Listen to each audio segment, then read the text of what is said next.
సకల జీవరాశుల మనుగడకు ఆధారాలు పంచభూతాలైన నేల, నింగి, గాలి, నీరు, నిప్పు. వీటిలో ఏ ఒక్కటి అసమతుల్యంగా ఉన్నా మానవ జీవనం అస్తవ్యస్తమవుతుంది. పెరుగుతున్న జనాభా అవసరాలతో ఈ పంచభూతాలను విచక్షణారహితంగా వాడుతున్నాం. అనాలోచితంగా చేపట్టే ఈ చర్యల వల్ల నింగి, నేల, నీరు కాలుష్యంగా మారి మానవ మనుగడకే ముప్పుగా పరిణమిస్తున్నాయి. వాతావరణ మార్పులు వ్యవసాయానికి పెను సవాలుగా మారాయి. ప్రతి సంవత్సరం ఏప్రిల్ 22న అంతర్జాతీయ ధరిత్రి దినోత్సవాన్ని జరుపుకుంటాం. ప్రస్తుతం ఇది 55వ సంవత్సరం. మన శక్తి మన గ్రహం అన్నది ఈ ఏటి నినాదం. శిలాజ ఇంధనాలపై ఆధారపడటం మానేసి పునరుత్పాదక శక్తిని ఉపయోగించుకుంటూ పర్యావరణ వ్యవస్థను కాపాడుకోవాలన్నది ప్రధాన ఉద్దేశం. ప్రతి ఒక్కరూ తమ వంతు కర్తవ్యాన్ని పోషిస్తే మున్ముందు తరాలకు కూడా ఆరోగ్యవంతమైన భూమిని అందించగలుగుతాం. అంతర్జాతీయ ధరిత్రి దినోత్సవం సందర్భంగా శాస్త్రవేత్తలు, నిపుణులు అందిస్తున్న ప్రత్యేక సూచనలు మీకోసం. అవర్ పవర్ అవర్ ప్లానెట్ అనే ఒక థీమ్తో ఈ ఎర్త్ డేని సెలబ్రేట్ చేసుకుంటున్నాం ఈ సంవత్సరం. ఇందులో ముఖ్యమైనటువంటి ఉద్దేశం ఏంటంటే న్యాచురల్ రిసోర్సెస్ జాగ్రత్తగా వాడుకొని భావితరాలకు ఒక మంచి ప్లానెట్ని, ఒక మంచి వాతావరణాన్ని ఇవ్వాలి అన్నదే థీమ్ యొక్క ఉద్దేశము. ప్రతిరోజు దైనందిన జీవితంలో ఎన్నో విధాలుగా మనము ఈ న్యాచురల్ రిసోర్సెస్ని డిఫరెంట్ ఫామ్స్లో మనం యూస్ చేస్తూ ఉంటాం. అందులో ముఖ్యంగా మనందరికీ తెలిసినది ఎలక్ట్రిసిటీని మనము ఎంత పొదుపుగా వాడుకోగలిగితే అంత మంచిగా మన భావితరాలకి ఈ ఎనర్జీస్ అవన్నీ కూడా మనము అందించగలుగుతాము. రెన్యూబుల్ ఎనర్జీస్ అనేవి ఇప్పుడు చాలా అందుబాటులో ఉన్నాయి. ముఖ్యంగా మనకి తెలిసింది ఇప్పుడు సోలార్ ఎనర్జీ. సెంట్రల్ గవర్నమెంట్లో కూడా ప్రధానమంత్రి గారు ఒక స్కీమ్ కూడా ఇంట్రడ్యూస్ చేశారు.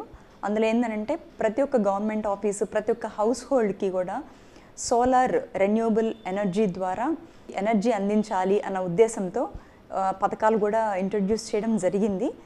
తర్వాత విండ్ ఎనర్జీ, ఇలాంటివన్నీ కూడా మనం న్యాచురల్గా వచ్చేటువంటి రిసోర్సెస్ ద్వారా రెన్యూబుల్ ఎనర్జీని మనం యూస్ చేసుకోవటము అనేది ఇక్కడ ఒక ఉద్దేశము. ప్రతి ఒక్కరు ఏంటంటే ద్విచక్ర వాహనాలు కానీ లేకపోతే 4 వీలర్స్ కానీ జనరల్గా అందరూ యూస్ చేస్తూ ఉంటాము. ఇండివిజువల్గా వెళ్ళడం కంటే కూడా కమ్యూనిటీ ట్రాన్స్పోర్టేషన్స్ అంటే ఇప్పుడు ట్రైన్స్, బస్సెస్ అవి యూస్ చేసుకోవడం ద్వారా డీజిల్, పెట్రోల్ వాటిని మనం ఆదా చేయగలుగుతాం. అదేవిధంగా కార్స్ కూడా 15 ఇయర్స్ దాటిన తర్వాత వాటిని యూస్ చేయకూడదు అని కొన్ని స్టేట్స్ స్ట్రిక్ట్గా అమలు చేస్తున్నాయి, ఢిల్లీ అట్లాంటి వాటిల్లో. అవి కూడా మనం వాటి పట్ల అవగాహన కలిగి ఉండి బాధ్యతగా వ్యవహరించి న్యాచురల్ రిసోర్సెస్ని జాగ్రత్తగా యూస్ చేసుకోవాలి. ఎండాకాలం అందరూ ఏసీలు అని యూస్ చేస్తూ ఉంటాం. సో ఆ ఏసీస్ కూడా ఇన్వర్టర్ ఉండే ఏసీస్ యూస్ చేయడం వల్ల ఏంటంటే కొంతవరకు మనము పవర్ కన్జంప్షన్ అనేది తగ్గించుకోవచ్చు. అదేవిధంగా ఏసీలకి కంప్లీట్గా అలవాటు పడకుండా ప్రకృతికి దగ్గరగా ఉంటే కనుక ఏసీల్లోనే ఉండే అవసరాన్ని మనం తగ్గించుకోవచ్చు. కాబట్టి ప్రతి ఒక్కరు కూడా తమ వంతుగా ఎవరి లెవెల్లో వాళ్ళు ఏంటంటే ఏసీలు తగ్గించుకోవటం, పిల్లలకు కూడా ఏసీలో కాదు బయట ఆడుకోవాలి అని వాళ్ళకు కూడా నేర్పించడం, ఇవన్నీ కూడా చేసి తద్వారా ఏంటంటే మనము ఎర్త్ డే సందర్భంగా ఒక మెసేజ్ని ప్రతి ఒక్కరికి పాస్ చేయాలని నేను కోరుకుంటున్నాను. ప్రస్తుతం ఉన్నటువంటి పరిస్థితుల్లో ఈ ధరిత్రి అంతా కూడా రకరకాలైనటువంటి సమస్యలతోటి డిస్టర్బ్ అవుతున్న పరిస్థితి అయితే ఉంది. వ్యవసాయ పరంగా చూసుకుంటే కూడా ఇవాళ ఆచరిస్తున్నటువంటి వ్యవసాయ విధానాలు ఇంకా సమస్యని జటిలం చేసేటువంటి పరిస్థితి కనపడుతూ ఉంది. ఈ పంటల సరళి తీసుకునేటట్లయితే క్రమేపీ భూతాపం పెరగటానికి అన్ని రకాలుగా కూడా కారణమవుతున్నటువంటి పరిస్థితి ఉంది. మితిమించి వాడుతున్నటువంటి రసాయనిక ఎరువులు, పురుగు మందుల వల్ల కూడా ఈ వాటర్ బాడీస్ అన్నీ కలుషితమవుతున్నటువంటి పరిస్థితి. పంట వ్యర్థాలను మనం భూమిలో కలయిదొనకుండా మరి తగలబెట్టడం వల్ల కాలుష్యం పెరుగుతూ ఉంది, మరి భూతాపం పెరుగుతూ ఉంది. తద్వారా చాలా అనర్థాలకి కారణమవుతున్నటువంటి పరిస్థితి ఉంది. డిఫారెస్టేషన్ పెరిగి అరణ్యాలని అట్లాగే మొక్కలని విచక్షణారహితంగా చెట్లన్నిటిని నరకటం వల్ల వర్షాలు తగ్గిపోవడంతో పాటుగా వర్షాల్లో పడేటువంటి స్థాయిలో కూడా చాలా వ్యత్యాసంగా ఉండి కురిస్తే ఒకేసారి అధిక వర్షం పడటం, లేకపోతే చాలా అత్యల్ప వర్షాలు రావటం, ఈ లానినో, ఎలినినో ఈ ఎఫెక్ట్స్ అన్ని కూడా క్రమేపీ ఈ ధరిత్రి ఫేస్ చేస్తున్న పరిస్థితి. తద్వారా మానవాళి కూడా ఈ సమస్యలన్నింటినీ ఎప్పటికప్పుడు రుచి చూస్తూనే ఉన్నారు. ఈ వ్యర్థాలని సరైనటువంటి పద్ధతుల్లో వీటిని మనం ప్రక్షాళన చేయటం, రీయూజ్ చేసేటువంటి పరిస్థితి నేర్చుకోవాల్సిన అవసరం ఉంది.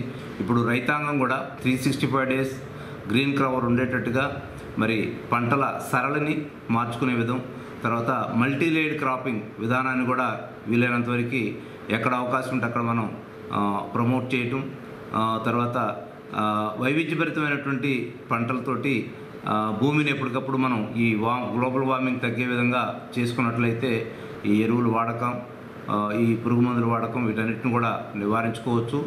రసాయన రహితమైనటువంటి వ్యవసాయాన్ని కూడా ఇప్పుడు ఉన్నటువంటి పరిస్థితుల్లో ప్రోత్సహించాల్సినటువంటి ఆవశ్యకత ఎంతైనా ఉంది. కాబట్టి ప్రతి రైతుని ఎడ్యుకేట్ చేసేటువంటి ఈ వ్యవసాయ శాఖ సేఫ్ అగ్రికల్చర్ని, సస్టైనబుల్ అగ్రికల్చర్ని ప్రాక్టీస్ చేసిన రైతుల ముందుకు తీసుకెళ్ళి వాళ్ళని ఎడ్యుకేట్ చేయాల్సిన అవసరం ఉందని ఇప్పుడు ప్రతి ఒక్కరు గుర్తించే పరిస్థితి వచ్చింది. పర్యావరణాన్ని ప్రభావితం చేసే అంశాల్లో మానవ కార్యకలాపాల్లో వ్యవసాయం అనేది చాలా ముఖ్యమైనది. సో ఈ వ్యవసాయ పద్ధతులు సమగ్రంగా సుస్థిరంగా లేనప్పుడు పర్యావరణం మీద విపరీతమైన ప్రభావాన్ని చూపిస్తాయి. అందుకని ఎర్త్ డేకి వ్యవసాయానికి మధ్య చాలా సత్సంబంధం ఉంది. అతిగా రసాయనిక ఎరువులు వాడటము, పురుగు మందులు వాడటం వల్ల నేలలో సేంద్రియ కార్బన్ శాతం బాగా తగ్గిపోతుంది. దీనివల్ల ఏమవుతుందంటే నేల క్షీణతకు గురవుతుంది, అలానే నేల కోతకు కూడా గురవుతుంది. ఈ సేంద్రియ పదార్థం మనం సమగ్రమైన విధానాలు లేనప్పుడు నేలలోని సేంద్రియ పదార్థం ఏమవుతుందంటే కార్బన్ ఉద్గారాల రూపంలో వాతావరణంలోకి చేరడము, వాతావరణంలో పెనుమార్పులు సంభవించడం జరుగుతూ ఉంది. మొత్తము నీటి వినియోగంలో వ్యవసాయంకి 70% వాటా ఉంటుంది. సో ఈ నీటి వినియోగాన్ని కనుక మనం సమగ్రంగా చేయనట్టయితే పంట దిగుబడులు తగ్గడమే కాకుండా అనవసరంగా నీటి వాడకము అనేది పెరుగుతుంది. ఒక్కొక్కసారి ఏమవుతుందంటే వ్యవసాయాన్ని మనం ఎక్స్టెండ్ చేయడం కోసమని అటవీ ప్రాంతాలని కూడా నిర్మూలించి వ్యవసాయం చేస్తున్నారు. కాబట్టి దీనివల్ల ఏమవుతుందంటే నేలలో ఉన్న కార్బన్ అంతా సారవంతమైన నేలలన్నీ కూడా నిస్సారవంతం అవుతున్నాయి. దాంతోపాటు కార్బన్ సిక్వెస్ట్రేషన్ బదులు కార్బన్ ఉద్గారాలు వెలువడతాయన్నమాట. ప్రపంచంలో కార్బన్ ఉద్గారాల్లో వ్యవసాయం వాటా 24%గా నివేదికలు చెప్తున్నాయి. వరి మాగాణి నుంచి మీథేన్ ఎమిషన్స్, మీథేన్ అనే వాయువు వస్తుంది. అలానే అతిగా వాడే నత్రజని ఎరువుల నుంచి నైట్రస్ ఆక్సైడ్, నైట్రిక్ ఆక్సైడ్ అనే వాయువులు వాతావరణంలో కలుస్తాయి. వీటి వలన ఏమవుతుందంటే వాతావరణంలో మార్పులు సంభవిస్తున్నాయి. మనం వాడే రసాయనిక ఎరువుల్లో 30% వరకే మన పంట తీసుకోగలుగుతుంది. మిగిలినదంతా కూడా ఏమవుతుందంటే భూగర్భ జలాల్ని, ఉపరితల జలాల్ని కలుషితం చేస్తుంది. సో దీనివల్ల ఏమవుతుంది, యూట్రాఫికేషన్ అనేది జరుగుతుంది. ఈ యూట్రాఫికేషన్ ఏంటంటే భూగర్భ జలాల్లో ఉన్న ఆక్సిజన్ని ఇది తగ్గిస్తుంది. దానివల్ల భూచరాలకు కూడా వాటి ప్రాణానికి కూడా చాలా పెను ప్రమాదం పొంచి ఉంది. ప్రెసిషన్ అగ్రికల్చర్ అంటే ఖచ్చితమైన వ్యవసాయం. ఎంతవరకు రసాయనిక ఎరువులు అవసరమో, ఎంతవరకు పురుగు మందులు అవసరమో, ఎక్కడ ఏ మేరకు అవసరమో దాని వరకే మనం నేలకు అందిస్తాము. సో ఈ అగ్రో ఫారెస్ట్రీ పర్మాకల్చర్ అంటే మనం నేలను ఎప్పుడు ఏదో ఒక మొక్కతో, ఏదో ఒక పంటతో కవర్ చేసి ఉంచుతాము. కాబట్టి ఏమవుతుందంటే నేలలో నుండి ఉద్గారాలు అనేవి వాతావరణంలోకి కలవు. సో అగ్రో ఫారెస్ట్రీ అంటే మనం పంటలతో పాటు కొన్ని ఫారెస్ట్రీ చెట్లను కూడా మనం కలిపి పెంచినట్లయితే నేలలు జీవం పోసుకుంటాయి. అలానే జీవ వైవిధ్యానికి కూడా మనం తోడ్పడగలుగుతాము.